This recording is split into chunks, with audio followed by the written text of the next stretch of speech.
시편 116편 1절부터 보시겠습니다. 116편 여호와께서 내 음성과 내 간구를 들으심으로 내가 그를 사랑하는도다. 그의 귀를 내게 기울이셨으므로 내가 평생에 기도하리로다.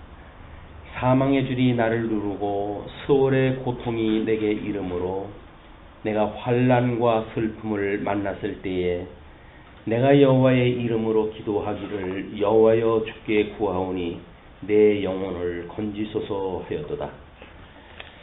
네, 116편은 개인적인 구원을 체험한 시인이 하나님께 드린 찬양시로 보통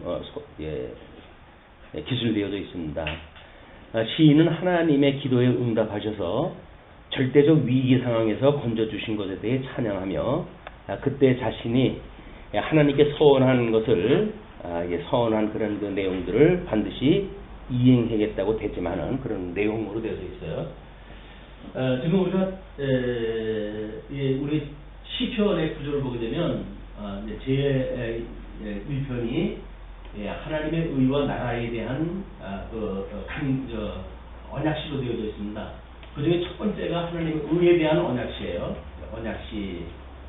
이 1장이 하나님의 의에 대한 언약시인데, 그 다음에 이것이 쭉 진행이 되어지고, 이제 우리 하나님 나라 창건 이전과 이후로 나뉘어서 살펴보았고, 궁극 시기에 하나님의 의에 대한 또 내용들을 간구하는 간구시를 확인하자 했고, 유수 때, 그 다음에 회복기에 이제 있게 되어지는 이거를 확인하는데, 이 회복기라고 하는 거는 이제 하나님의 의의 성취시입니다. 성취시.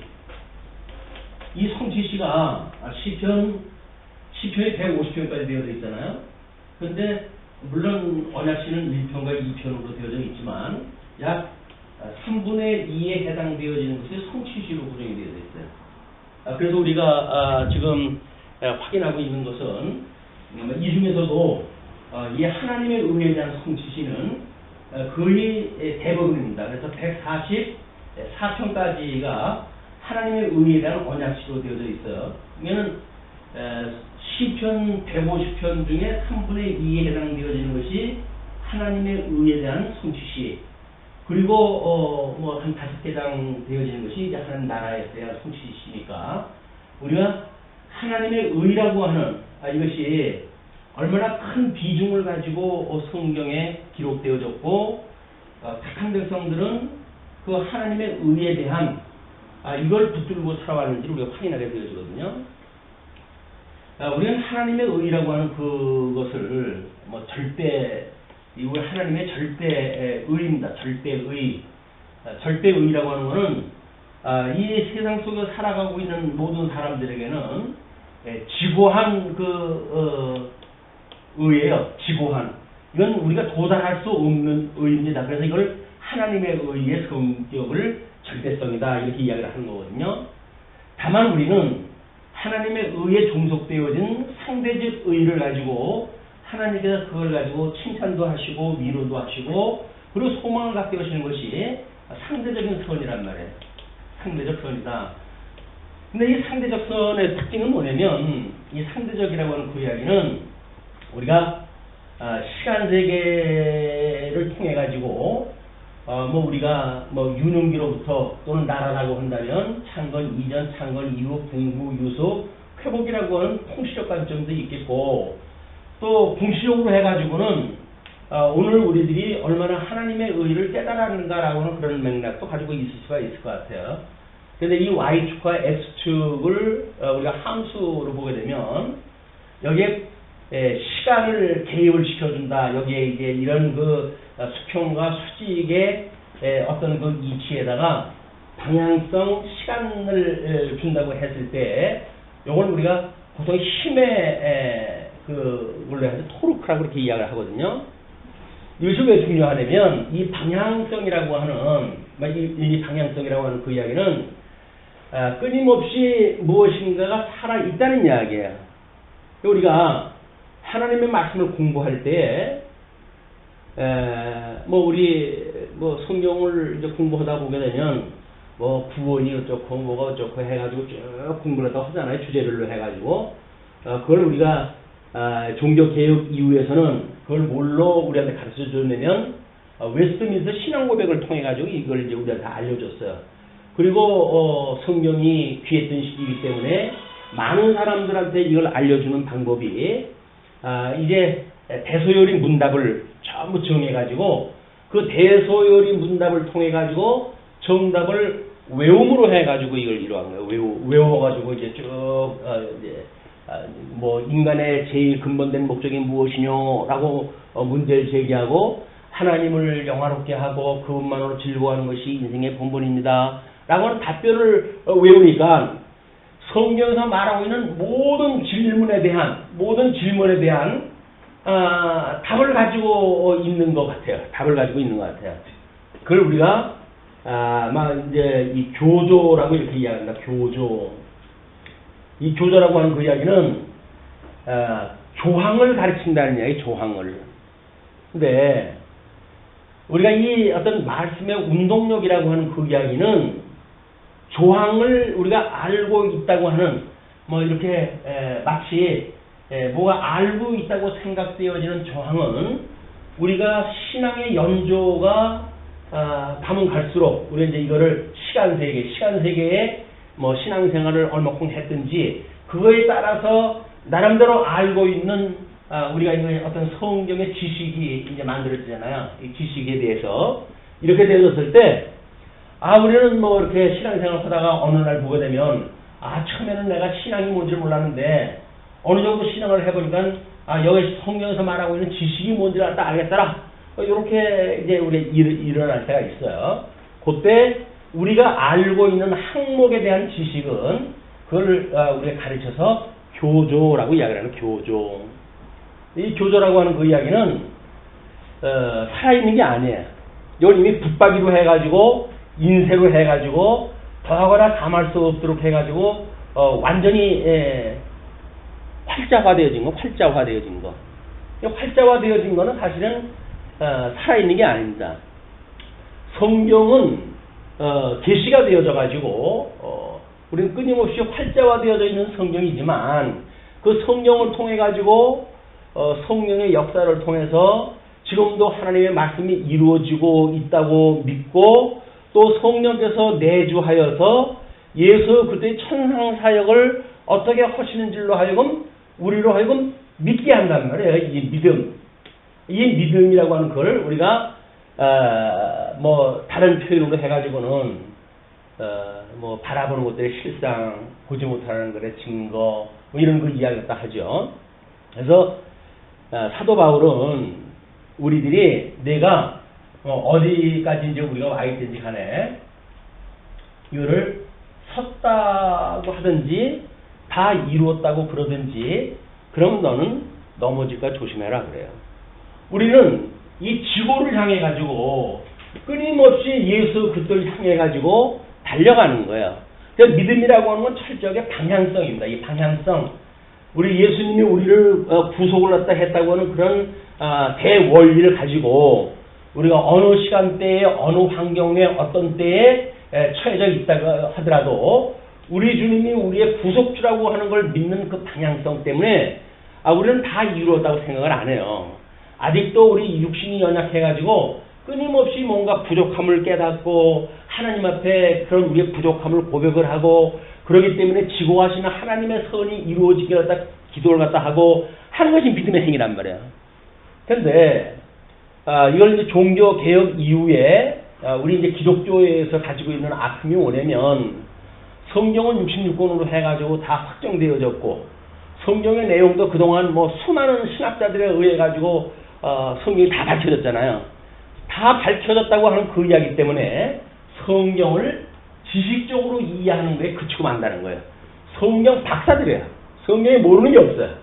그런데도 불구하고 그들은 왜 이 신앙에 대한 어떤 하나님의 의를 이루어하시는 그 의에 대한 절박함이라든가 상황성이라든가 또는 그 시간에 따라 가지고 주시는 어떤 하나님의 우리들의 이 믿음에 대한 뭐 어떻게 보면 질문일 수가 있는데 그런 그 질문에 성경적인 답으로 그걸 대신할 수가 다 있다고 착각을 하는가 그 이야기예요. 우리는 뭐 답을 다 알고 있으니까 다 알고 있기 때문에 현재 모든 문제가 없어요. 모든 문제가 없다고 생각이 드는데 하나님께서는 분명히 구원을 받은 성도들을 육체 가운데 두신 이유는 나름대로 우리가 아직도 우리가 우리에게 죄진 자를 사하여 준 것처럼 우리 죄를 사하여 주시고 우리를 시험에 빠지지 않게 하시고 그리고 우리를 악에서 구하소서라고 하는 성경적인 우리 예수님이 가르쳐 주신 기도의 그 전체 내용이 이거란 말이에요. 그러니까 끊임없이 용서해달라고 하는 걸 우리가 강구해야 되고 또 시험에 빠지지 않도록 하나님께 지켜주시지 않으면 우리는 시험에 언제 걸려 넘어갈지 모릅니다. 그리고 우리는 악한 이 아담 이후의 모든 인생들이 죄 중에 잉태가 되어졌고 죄 중에 출생되어진 영고로 우리들은 악 속에 있는 것일 뿐입니다. 그러니 하나님의 은혜가 아니면 온전케 하신 예수 그리스도가 아니면 우리는 이거로서 놓여날 수 있는 방법이 전혀 없습니다. 라고 하는 철저하게 자기 부정으로부터 시작되어지는 것이 이 믿음이란 말이에요. 믿음이라고 하는 주님께서 이루어간다고 믿는 거 아닙니까? 구약의 언약을 예수님께서 이루시고 이 땅에 오셔가지고 하셨던 복음서에서 했던 내용을 승천해가지고 천상에서 지금 이루시는 것 주님의 몸된 교회를 통해서 성취하시는 사건이니까 그걸 주님께서 이루신다고 하는 걸 믿는 거란 말이에요. 근데 우리는 예수 그리스도가 이루신다고 믿지를 않고 내가 무엇인가를 알고 내가 무엇인가 집을 지어가고 이렇다고 생각이 드니까 자기 부정에 우리가 도달할 수가 없는 거예요. 끊임없이 자기를 자랑하고 자기를 내세우고 심지어 자기를 만드신 하나님 앞에서조차도 하나님 내가 누굽니까? 한번 이렇게 해가지고 이야기를 하니까 하나님이 기가 막힌 거예요. 저 인간 정말 구제방법 없다. 그 전능하신 하나님이 흙덩어리를 빚어가지고 만드는 것이 인생인데 그 인생이 하나님 앞에서 자고하기가 이루 말할 수 없는 거야. 이 지고하신 하나님 앞에 스스로 높아져가지고 자고하고 있으니까 그 자고한 인생에 대하여 하나님께서 이걸 부정시키기 위해 가지고 우리를 끊임없이 이 단금질을 하시는 것이 우리 하나님께서 허락하시는 시험이에요. 우리 이 단금질을 당할 때마다 나를 부정하게 되어지고 주님 제가 정말 주제넘는 생각을 했습니다. 저는 아무것도 할 수가 없군요. 어디 주님께서만이 하나님의 의가 되십니다. 그러니 하나님께서 우리를 용서해 오셨다고 하는 그런 모든 일들은 하나님의 절대 의가 되신 예수 그리스도로 말미암아 우리가 대속받은 거지 우리들의 어떤 의가 거기에 손꼽만큼도 눈꼽만큼도 끼어져 있는 것이 없습니다. 라고 고백했던 것이 자기 부정이란 말이에요. 근데 우리가 어느 정도 이제 이게 신앙생활을 해가면 해갈수록 점점 아는 게 많아지고 머리통이 커져요. 머리통이 커져가지고는 하나님 앞에 그저 하나님 제가 이만합니다. 라고 이제 이야기를 한단 말이에요. 욥도 그런 과정을 겪었겠죠. 근데 이게 우리가 뒤로 들었던 그런 시간대라고 한다면 이런 시험의 과정을 겪어가지고 내가 이제 비로소 눈으로 봅니다. 라고 하는 수많은 시험 가운데 우리 성도들을 하나님께 두신 것은 끊임없이 살아계신 하나님을 눈으로 확인하라는 거예요. 우리한테 체험하라는 거예요. 우리한테 이 성령께서 천상에서 하시는 그리스도의 사역이 주님의 몸된 교회를 통하여 어떻게 이루어지고 있는지를 믿는다고 한다면 믿음의 행위를 맺으면서 우리한테 살게 하시는 것이 성령의 역사란 말이에요. 그래서 우리는 머릿속으로만 공부를 갖다 했고 우리는 책으로만 공부를 갖다 했기 때문에 실질적으로 믿음의 행위가 어떠한 건지를 별로 아는 바가 없어요. 또 감지가 안 돼요. 그래서 이걸 우리가 주지주의라고 이렇게 이야기를 지식주의로 해가지고 하는 거를 주지주의라고 이렇게 이야기했어요. 주지주의. 뭔가 아는 것이 힘이다 해가지고 우리 계몽주의 그 이후에 또는 대한민국도 나름대로 이제 근대에 올라와가지고 어떤 계몽적 그런 걸로 해가지고 새마을 운동이니 이런 걸 갖다 버리고 그러지 않았어요. 그러니까 뭔가 머릿속에다 집어넣어가지고, 이제 우리가 그 머릿속에 있는 것이 아직도 우리의 어떤 인격화되지 않았음에도 불구하고, 그것이 뭔가 이루어졌다고 착각하는 것. 그것이, 우리 아마 기르고 있는 자녀들의 모습이 아닌가. 그들의 머리 세계 속에서는 부모님만큼 그 이상이 있는지도 몰라요. 머리가 커가지고. 다 알고 있는 것 같아요. 근데 그 행위를 보게 되면 아주 이거 미숙하게 짝이 없잖아요. 그러니까 그들보다 지식이 오히려 적은 부모님들이 지식이 크다고 하는 자녀를 끊임없이 훈계하고 또는 우리가 가르치고 하는 이유가 뭡니까? 이 믿음으로 해가지고 열매가 맺지 않는 거예요. 머리통만 컸지. 그래서 입만 나불나불 했지. 뭔가 이런 믿음의 행위로 인해 가지고 하나님을 경외하는 일, 그러니까 하나님을 경외하는 일이 우리 예수 그리스도 이제 우리 십자가 우리 십계명을 통해 가지고 우리 위로는 하나님을 사랑하라고 그렇게 이야기했다 하는데 하나님 사랑을 어떻게 합니까? 라고 그랬더니 내 이웃을 내 몸과 같이 사랑하는 것이 하나님 사랑하는 거야. 이렇게 이야기를 하네요. 그럼 우리가 이 이웃 사랑하는 것이 결국은 하나님을 사랑하는 건데 우리는 이웃은 사랑커녕 이웃에 대하여 내가 알고 있는 어떤 지식의 정도를 가지고 수많은 사람들을 정죄해 왔잖아요. 끊임없이 정죄를 갖다 해요. 저 인간은 알지도 못하고 어쩌고 저쩌고 해가지고 정죄를 갖다 하고 그런데 그렇게 하면서 내 이웃을 내 몸같이 사랑을 하는 것 그걸 통해 가지고 결국은 하나님의 사랑을 주님께서 확인을 시키겠다고 그러는데 우리는 이웃 사랑을 못해요. 이웃 사랑을 할 수가 없어요. 그러니까 이웃 사랑을 안 한다는 이야기는 하나님 사랑을 결국은 모른다는 거야. 그건 뭐야? 여지껏 신앙생활하면서 내가 여지껏 살아왔다는 건 뭐냐? 그것이 지식 위주로 신앙생활을 해오는 거예요. 한국교회 성경 공부 널려져 있습니다. 어느 교파고 어느 교단이고 성경 공부를 안 하는 데가 없어요. 왜? 성경 공부만이 이 성도들에게 어떤 생명의 길이라고 믿어지니까 그걸 교육을 시키는데 그 지식이 이런 전체 구도 속에서 방향과 하나님의 말씀은 살아있고 운동력이 있다. 이 운동력이 있어가지고 우리의 삶의 변화를 직접 일으키시고 그러므로 우리가 운동력의 그 감흥을 받게 되어지고 하나님의 운동력이 우리의 삶을 뭔가 움직여 하시잖아요. 그것이 어디에서 나타납니까? 이 고난 속에서 나타난단 말이에요. 고난 속에서 하나님의 우리들의 그런 인도하심을 깨닫게 하는 이런 걸로 가게 되어지는데 지식으로 공부했던 우리들의 그 신앙생활은 환란을 당할 때 아무런 영향력을 미치지 못해요. 끊임없이 넘어지고 엎어지고 자빠지고 그리고 심지어 예수 그들을 부정하고 왜? 나의 삶이 예수님보다 더 중요하거든요. 근데 뭡니까 이게? 주님이 뭔데 나의 삶을 이렇게 엉망진창을 만들어 놓습니까? 라고 해야 한가하는 거예요. 욥의 그 반항처럼 말할 수 없는 반항을 하나님 앞에 내세우죠. 자기가 하나님 앞에 어떻게 의인지 막 그들을 위로했던 친구들이 그의 불의를 위하여 지적을 했다 하니까 온몸을 떨잖아요. 니까 저것들이 감히 나를 갖다가 정죄를 갖다 해? 내가 하나님 앞에 얼마나 의의를 이뤘던 사람인데 너 같은 것들은 내가 이 고난을 당하기 전까지는 말도 섞지를 않을 만큼 내가 바라리로 봤던 인간들이야. 근데 내 고난을 당했다고 해가지고 이제 와가지고 의의가 어떠니 하나님을 아는 지식이 어떠니 하나님의 뜻이 어떠니 해가지고 나한테 지금 미주알 고주알 이야기를 해. 욥으로서는 참기 어려운 일이에요. 이게. 하나님 앞에 너무나 열심히 그분을 섬겼기 때문에 열심히 섬겼던 나를 하나님께서 이렇게 하셨던 이유가 도대체 는 모르겠습니다. 내가 뭘 잘못했다고 주님이 도대체 날 이런 길로 인도하십니까? 근데 욥도 만약에 이런 길을 통해 가지고 하나님 앞에 대항을 했다 하고 한 걸 했는데 우리처럼 대충 살던 우리들이 시험을 당한다고 해가지고 주님한테 할 얘기라도 있어요? 할 얘기도 없어 우리는.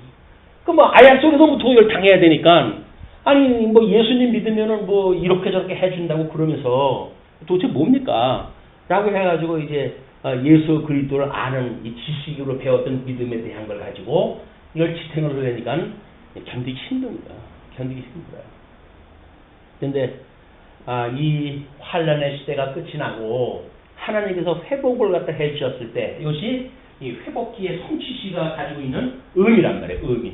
하나님의 의가 어떻게 불의한 그 인생들로 하여금 하나님의 의로 완성하게 해가시는가, 그걸 깨닫게 되어졌을 때 비로소 우리는 눈으로 보게 되어지는 거예요. 그 하나님을. 물론 귀로 듣는 것도 뭐 감각 기능이고 눈으로 보는 것도 감각 기능이죠. 그러나 귀로 듣는 것은 이 지식을 듣는 거에 지나지를 않고, 눈으로 본다는 이야기는 뭔가 살아가지고 역사하는 나의 인생살이라고 하는 삶 전체 인격을 갖다 보게 되어지는 게 눈으로 보는 지식이니까, 우리 하나님을 눈으로 볼 수 있다는 이야기는 철저하게 성령께서 지금도 살아계셔서 하나님의 그 복음서의 언약을 천상에서 그리스도께서 이루어 가시는 그리스도다라고 하는 걸 우리를 통해 가지고 믿게 하시는 모든 역사가 우리 삶 속에서 감지되어졌을 때, 우리는 이 환란이, 우리 뭐 성경 지자들이 그러잖아요. 환란 날에 온전히 기뻐하라. 말도 안 되는 얘기예요. 환란 날에 어떻게 기뻐해요? 환란 날에. 근데 그러면 말이 안 된다고 하면 성경이 뭐 진리가 아니란 이야기예요? 근데 성경까지 부정을 갖다 해야 돼. 뭐의 기준에 의해서? 나의 기준에 의해 가지고. 우리는 성경을 잘못 알게 되면 철저하게 이거 아는 지식을 나의 거를 가지고 있어. 나의 그 기준을 가지고 있기 때문에 내 기준으로 봤을 적에 나보다 못한 사람들 우리는 뭐 손가락질을 할 수밖에 없죠.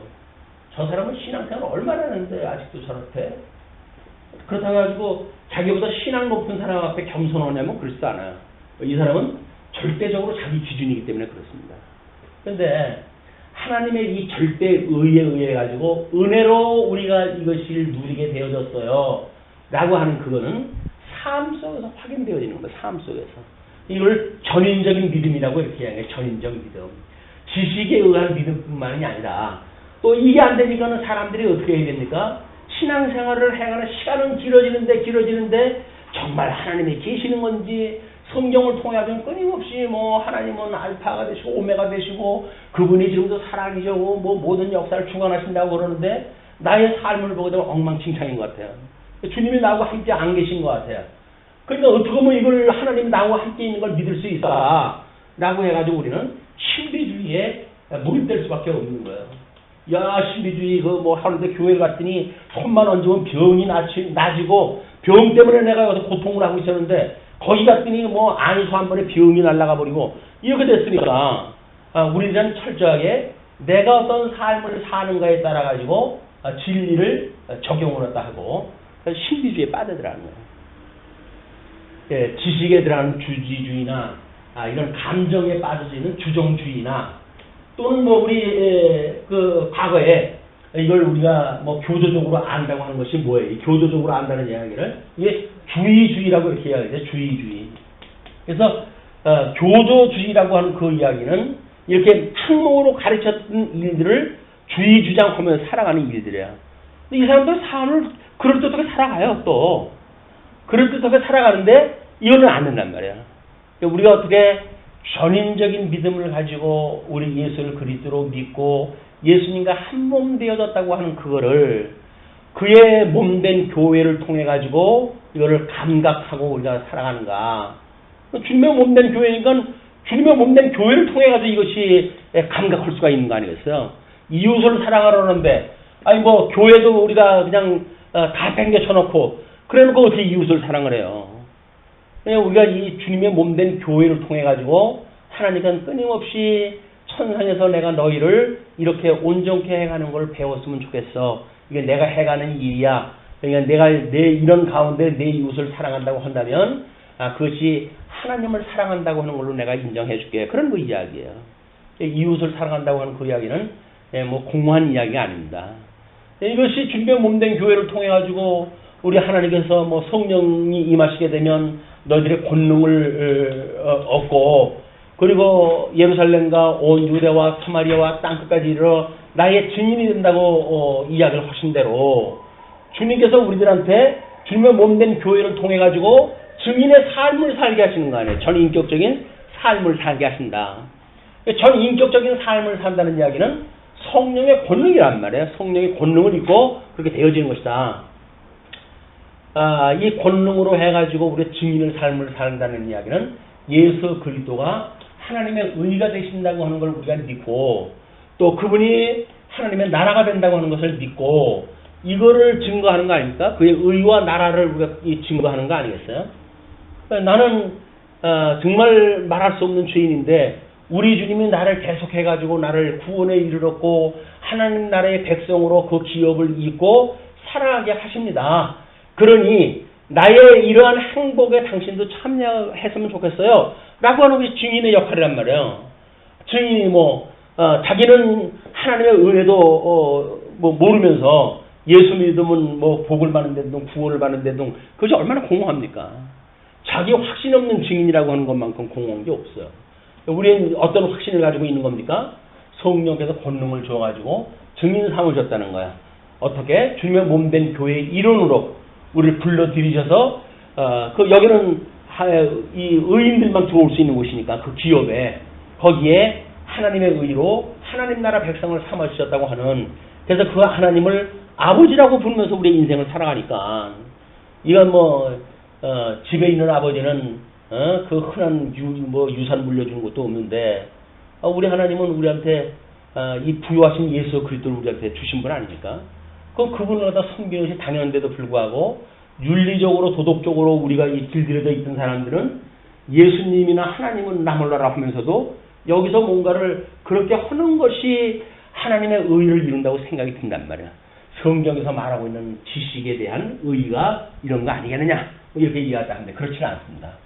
주님의 몸된 교회에 어떠한 성도의 감각을 가지고 예수 그리스도 연합되어진 자로 연합되어졌다는 건 한 몸이 되어졌다는 이야기인데 그래서 예수 그리스도 안에서 예수 그리스도의 심장을 가지고 예수 그리스도의 향기를 발할 수밖에 없는 한 몸이니까 그것이 전도의 상하예요. 전도.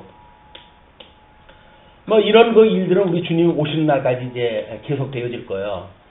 이 재림이라고 하는 그거는 역사적으로 해가지고는 종말적으로 오시지만 우리는 이 증인이 우리 삶을 통해 가지고 우리가 소망 중에 강구하던 일이 있다고 한다면 주님이 그것을 이루어짐으로 해가지고 우리 주님하고 함께 사는 그런 또 하나님의 나라를 우리가 복으로 느끼게 되어지고 그러겠죠.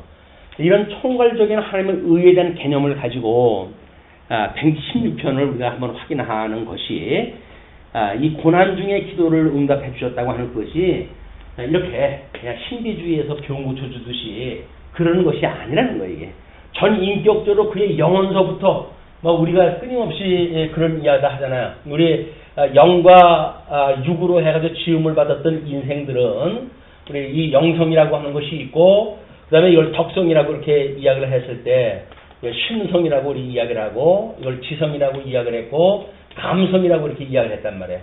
이걸 우리는 물론 세상에서는 지정의라고 하는 이걸 가지고 전 인격이라고 이야기를 하지만 그 사람들은 영혼을 부정하는 사람들이니까는 마음 상태만 가지고 인격을 운운하지요. 그러나 우리는 하나님의 이 영으로 지음을 받았던 인생이기 때문에 영성이라고 하는 이걸 포함해가지고 5가지의 우리의 신성, 어떤 속성 가지고 있는 인격적 구성을 가지고 우리 이야기를 한다. 그러니까 우리가 이 영적으로 해가지고 이건 흙으로 만들어진 거 아니에요. 그 병을 고친다는 이야기는 결국 뭡니까? 흙으로 만들어진 이 몸뚱아리에 근거하다는 이야기 아니겠어요? 그런데 어떤 사람들은 그러지요. 그 사람의 그 감정 상태 상해가지고 아픔을 느끼고 있는 그런 아픔 이런 것들은 보통 우리가 치유를 갖다 해야 된다고 이렇게 이야기를 해요. 마음의 치유를 갖다 해야 된다. 그래가지고 이 감정을 치유할 수 있는 힐링을 그림을 그려간다든지 음악을 듣는다든지 해가지고 치유를 갖다 해간단 말이에요. 요도 차원을 조금 높이는 것이 심리적으로 해가지고 치유를 갖다 하는 거예요. 요즘 심리적으로 해가지고 치유받는 과거사를 갖다가 돌이켜가지고 어떻게 과거사에 있었던 아픔을 이렇게 드러내가지고 그걸 치료해가는가 그런 문제예요. 근데 이것까지만 해더라도 인생이 이게 뭐냐 이런 것들을 더 고등적인 입장으로 그가 어떤 세상을 추구하고 있는가라고 하는 이 가치의 세계 아마 이걸 철학 세계라고 이야기할 수가 있는데 그 가치 세계를 과연 그 사람이 지향하는가 그거에 따라 가지고 이런 것들은 하위 개념으로 해야지 이해를 하는 것이 보통 우리 세상 학문에서 이야기하고 있는 심리적 그런 구성 방법입니다. 근데 성도들한테 제일 중요한 건 뭐예요? 죽었던 영이 살아났다는 거 아닙니까, 지금? 그 본질적으로는 이 내 영혼이 잘된 것과 같이 내 몸도 하나님께서 건강하게 해주실 것이야. 그 이야기는 뭐예요? 제일 우선되어지는 것이 영에 대한 문제란 말이에요. 영에 대한. 그 영혼이 잘 되어지게 되면 나머지의 문제는 잘 될 수밖에 없어요. 왜 주님께서는 넌 오직 의와 나라만 구해라고 이야기를 했을까요? 무엇을 먹을까 마실까 염려하지 말라고 그랬을까요? 이 영혼이 중생해가지고 그의 의와 나라를 우리가 구하는 성도의 삶이 되었다고 한다면 나머지 거는 뭐라고요? 이거를 담은 그릇이에요. 그러니까 의와 나라만 구하게 되면 무엇을 먹을 거 마실 것 다 내가 주겠다 그 이야기예요. 근데 우리는 거꾸로 이걸 먼저 구해버리니까 그것이 얻어져도 별로 그렇고 안 줘도 안 주는 대로 해가지고 강짜 부리고 주면 주는 대로 해가지고 씩 한번 웃고 말거나 그러니까 이 영혼이 잘 된다라고 하는 그런 의미가 배제되어진 걸로 116장을 보게 되면 끊임없이 어떤 흙으로 만드는 인생의 위기를 구원했다고 하는 모습으로 본단 말이야. 그래서 우리가 구약성경의 특징은 육적 계시의 방법이라고 그렇게 이야기를 했어요. 이것은 예수 그리스도의 신령한 방법, 영적으로 이걸 해석을 갖다 하는 것이 신약성경의 우리가 해석 방법이라고 이렇게 이야기를 했단 말이야. 구약성경은 읽게 되면 구약성경은 전부 육적 계시의 방법으로 되어져 있기 때문에 전부 이건 것 같아요. 예. 왜냐면 아담한테 약속을 갖다 할 때도 뭐예요? 여기서 생육하고 번성하라, 땅에 충만하라, 그리고 다스리라 라고 육적인 그런 3대 언약을 갖다 주신 것 같잖아요. 나라에 대한 언약을 주신 것 같잖아요. 그냥 이거가 잘 돼야 돼, 자손이 번창해야 돼, 이런 개념으로 이해했다 하니까 이거는 육적으로 해가지고 언약되어진 계시의 방법이고, 신약성경에 예수 그리스도를 와가지고 실체적으로 이루어진다고 한다면 신령한 모습으로 해가지고 이 덕성도 여전히 건강한 주 안에서의 어떤 은사를 받고 은사를 실험해서 살아가는가 라고 하는 문제지 건강의 직접적인 문제가 아니란 말이야. 이런 종합적인 감각을 가지고 이제 116편을 한번 보시입니다. 그 1절서부터 4절까지 고난 중에 기도를 응답하신 것에 대한 찬양이에요. 이건 충분히 찬양할 만하죠. 여호와께서 내 음성과 내 간구를 들으심으로 내가 그를 사랑하는도다. 그러니까 하나님께서 내 음성을 들으신다는 이야기는 뭐예요? 하나님은 나의 아버지가 됐다는 이야기 아닙니까? 그러니까 내 음성에 이 관심을 갖고 귀를 갖다 기울이시죠. 그걸 들으심으로 내가 그를 사랑하는도다. 그의 귀를 내게 기울이셨으므로 내가 평생에 기도하리로다. 하나님께서 나에게 하나님의 뜻을 알려주시고 그걸 원하는 소망을 주시고 내가 평생 하나님 앞에 기도하겠습니다. 그 이야기죠.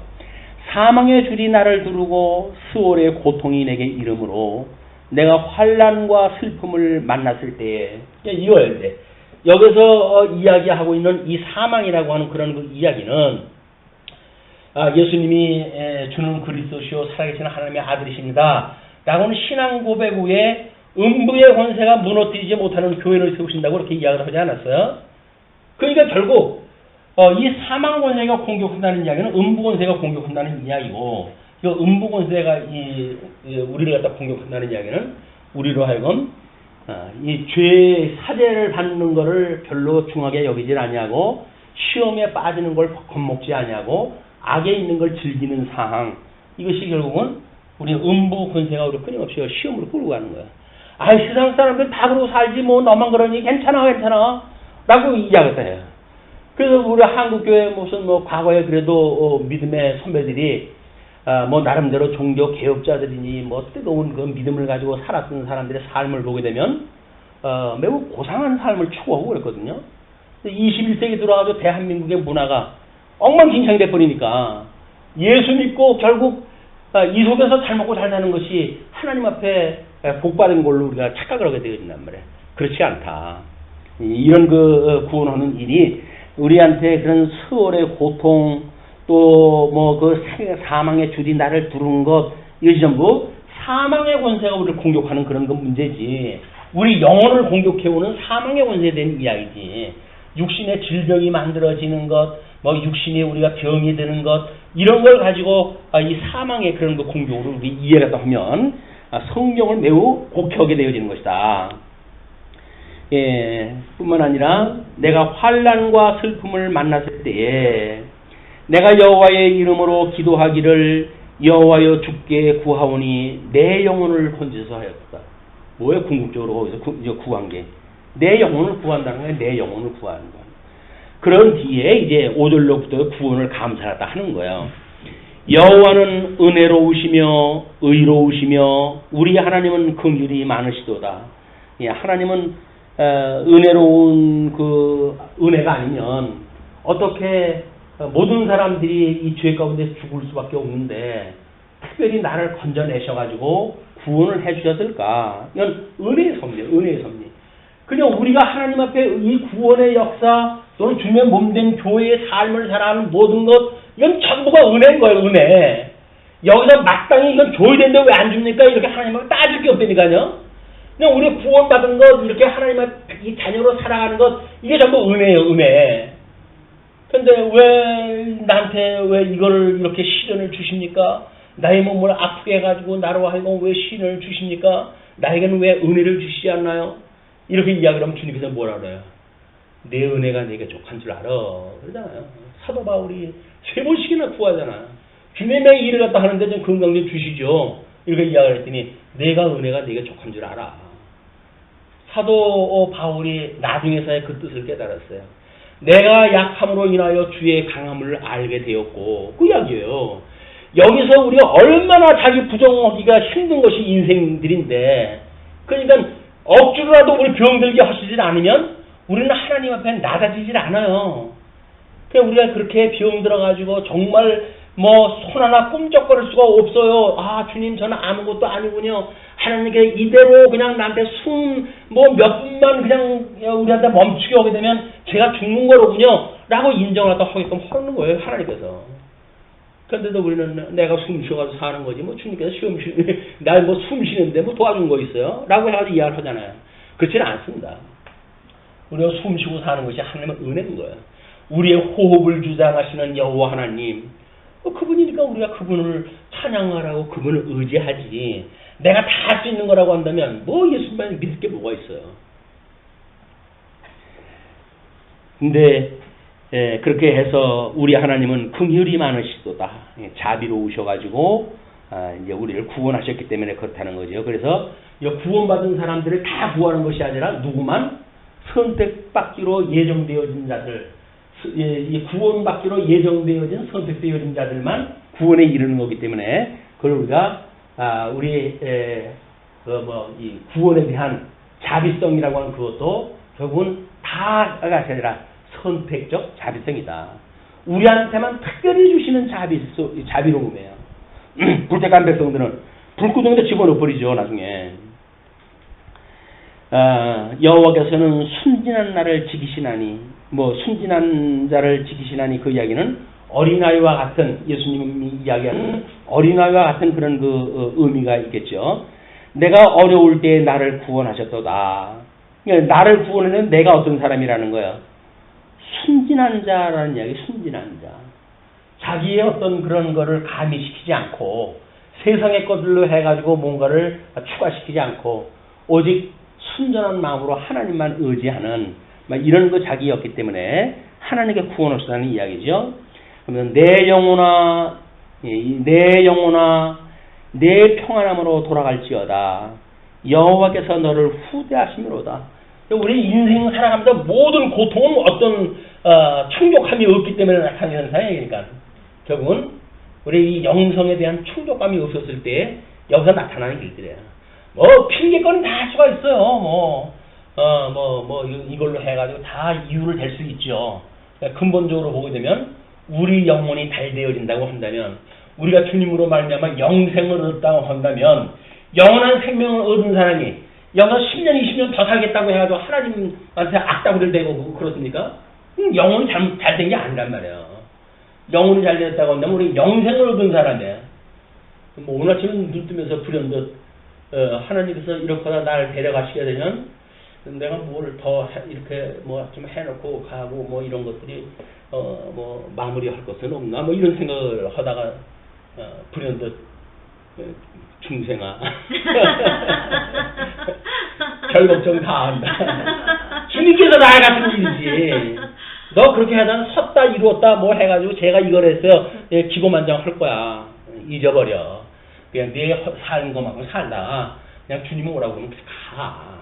무슨 뭐 그래도 내가 이렇게 시작을 했는데 뭐 좀 더 이렇게 완성도가 있고 어쩌고저쩌고 해야 되지 않을까 뭐 이렇게 주제넘는 생각을 하죠. 이렇게 뭐 망상이 돌아가지고 기본지 내가 몸 바깥에 있었는지 몸 안에 있었는지 모르게 하나님의 말씀을 상고하다 보게 되면 때로 그렇게 주제넘는 생각이 든다니까요. 아 그래도 내가 이걸 이렇게 하고 뭘 이렇게 하고 뭐 해야 되지 않을까. 근데 그렇지는 않더라고요. 요즘 잃을 거리가 없으니까는 주일 말씀 연구하는 거 외에 별로 시간이 없잖아요. 뭐 이제 수요일 날 하고 그거 공부하면서 그거면 됐지. 이게 일용할 양식이지. 쉬워요. 이게 일용할 양식이지. 뭔 뭐 백년 대계를 위하여 뭐 어쩌고 저쩌고 주제넘는 생각하지 말고 오늘 일용할 양식이나 구하고 살아. 그런 생각이 또 들어가지고 훔친 놀라기도 하고 그럽니다. 우리 이 영혼이 잘 된다는 이야기, 내 영혼이 잘 되게 되면 잘 되는 것과 같이 범사에 잘 되고 강건하기를 내가 구하노라. 그 이야기는 뭐예요? 내 영혼이 잘 된다고 한다면 그걸 담고 있는 그릇은 하나님께서 그 영혼을 쓸 것만큼 튼튼하게 하시겠다. 그 이야기예요. 그러나 만약에 영혼이 잘 돼가지고 이제 주님께서 이제 그만 와야지. 그러면 그냥 가는 거지. 뭘 여기서 멍멍한 거 가지고 100년 만년 산다고요? 그게 아니잖아요. 근데 뭐 그 한 구절을 가지고 삼박자 구원론을 이야기라고 그러는 걸 보게 되면 기가 막혀요. 기가 막힙니다. 뭔 삼박자 구원을 삼박자 구원이 무슨 뭐 한 박자 쉬고 뭐 트로트인가요? 참나. 내 영혼이 잘 된 것과 같이 범사에 잘 되고 내가 강건하기를 왜 이 마음이 아프게 되면 비용이 되니까 내가 강건하기를 원한다. 그 이야기예요. 이 정신이 건강하고 마음이 건강하고 이렇게 되어지게 되면 네가 뭐 범사에 잘 될 거 아니겠습니까? 왜? 잘 된다고 하는 것이 누구 기준이니까? 하나님 기준이니까. 내 기준으로 하게 되면 아직도 우리 우리 운동선수들이 늘 하는 이야기가 뭐야? 아직도 나는 배고프다. 뭐 이렇게 이야기해. 승부를 갖다가 이제 그 하는 사람들이 하는 이야기가 나는 아직도 배고프다. 뭐 이래 가지고 끝까지 올라가 보겠다는 이야기인데 이 자들은 아무리 집어넣어도 아유 족합니다 하지 못해요. 늘 배고파요.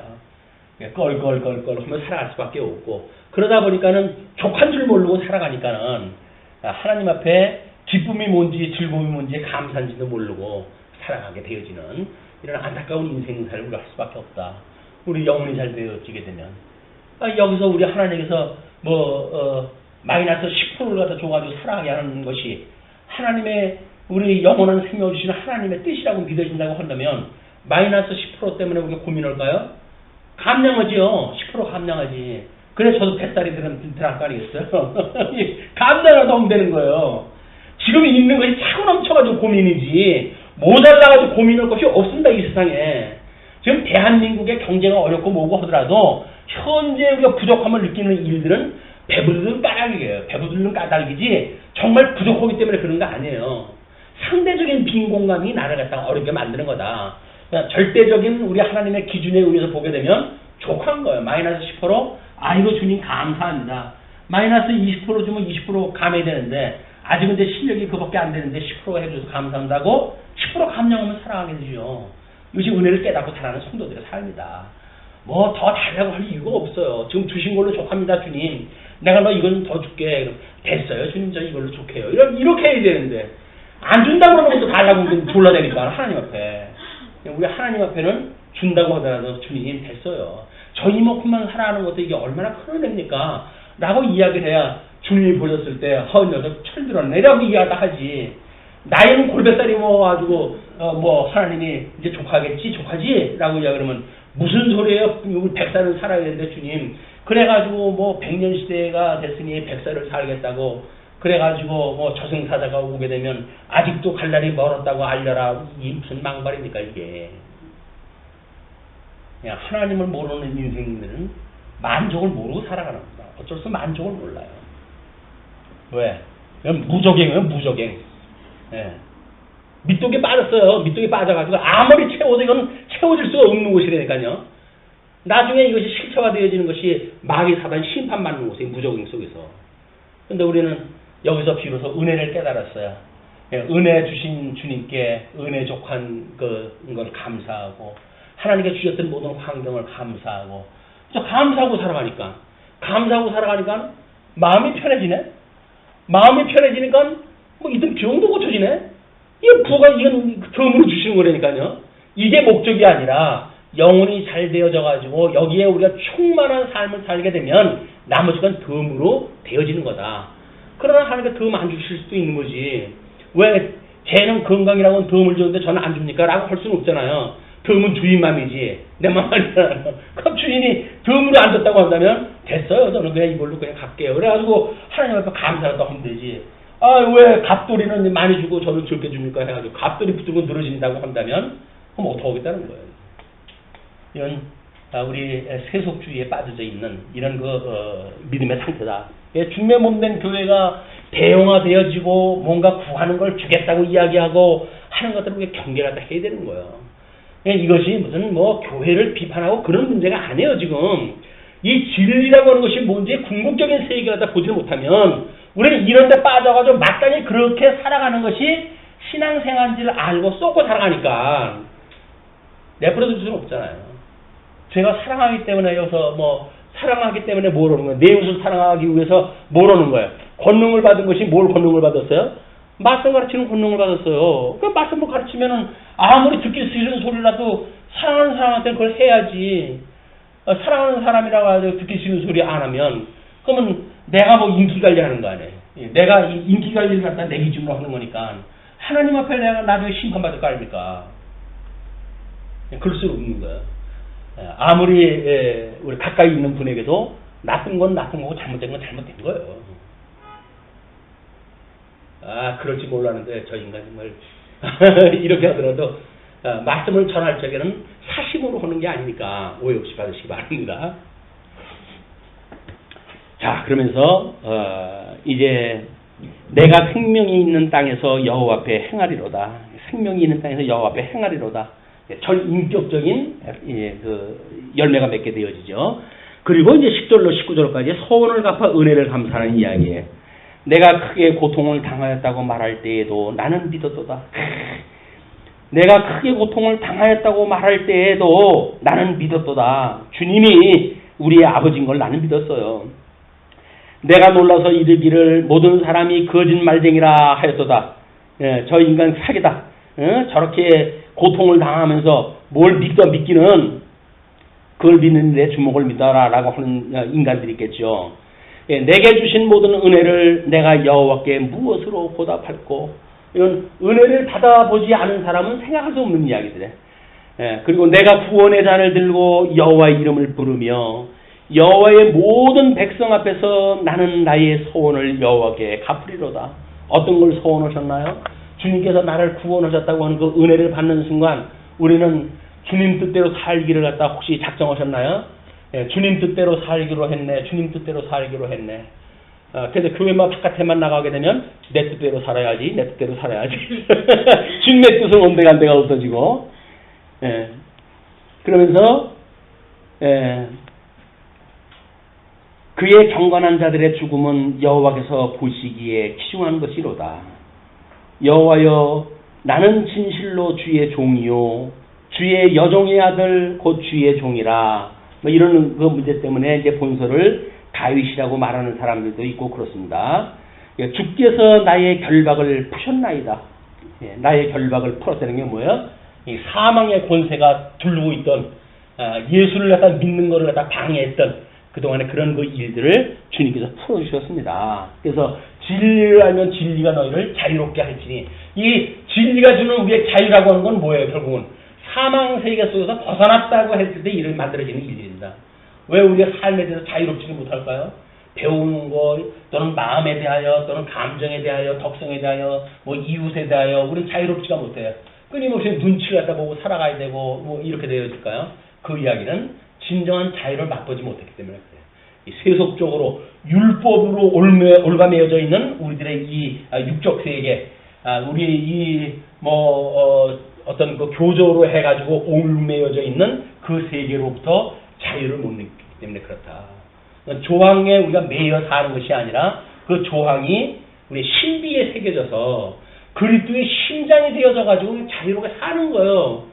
그러니까 나이 60이 먹어가지고 듣게 되면 이순이라면요.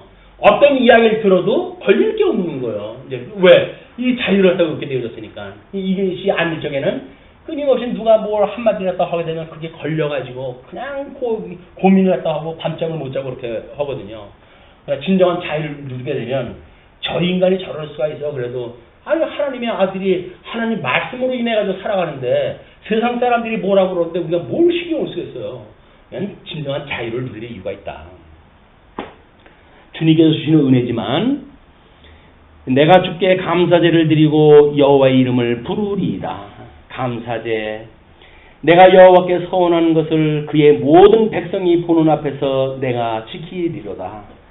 예루살렘아 내 한가운데에서 곧 여호와의 성전 뜰에서 지키리로다. 할렐루야. 하나님 이름 앞에서 이를 지키겠다는 이야기예요. 그 이야기 물론 예수 그리스도에 대한 예표적인 언약의 시지요. 예수 그리스도께서 이게 성전을 허시고 그 복판을 오시잖아요. 예루살렘에 복판을 오셔가지고 성전을 헐고 6월절 어린 양으로 돌아가시고 그리고 성전을 헐어가지고 자기의 몸으로 세우시고 그리고 승천을 갖다 하셔가지고 제사장을 그 감당을 갖다 하는 온전한 제사를 갖다 완성하는 그런 걸로 해서 바로 여호와의 성전 뜰에서 지키리로다.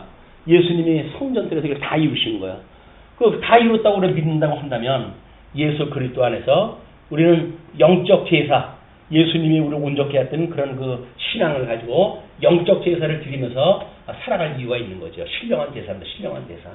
그래가지고 하나님의 선한 뜻이 무엇인가를 분별하고 그리고 그 뜻을 따라 가지고 믿음의 분량만큼 생각을 하고 주시는 은사를 따라서 어느 곳에 있든지 주신 것만큼 살아가는 것, 이것이 영적 예배라는 이야기죠. 그리고 117장을 보시게 되면 117편은 시편에서 제일 짧은 시예요. 나라와 민족을 초월하여 모두가 하나님의 크신 사랑과 신실하심을 찬양하자는 것을 주제로 삼고 있는데 바울은 이 시를 인용해가지고 이방인에게 복음을 전하는 것이 하나님의 뜻임을 증거를 갖다 했습니다. 로마서 15장 11절에 너희 모든 나라들아 여호와를 찬양하며 너희 모든 백성들아 그를 찬송할지어다. 우리에게 향하신 여호와의 인자하심이 크시고 여호와의 진실하심이 영원함이로다. 할렐루야.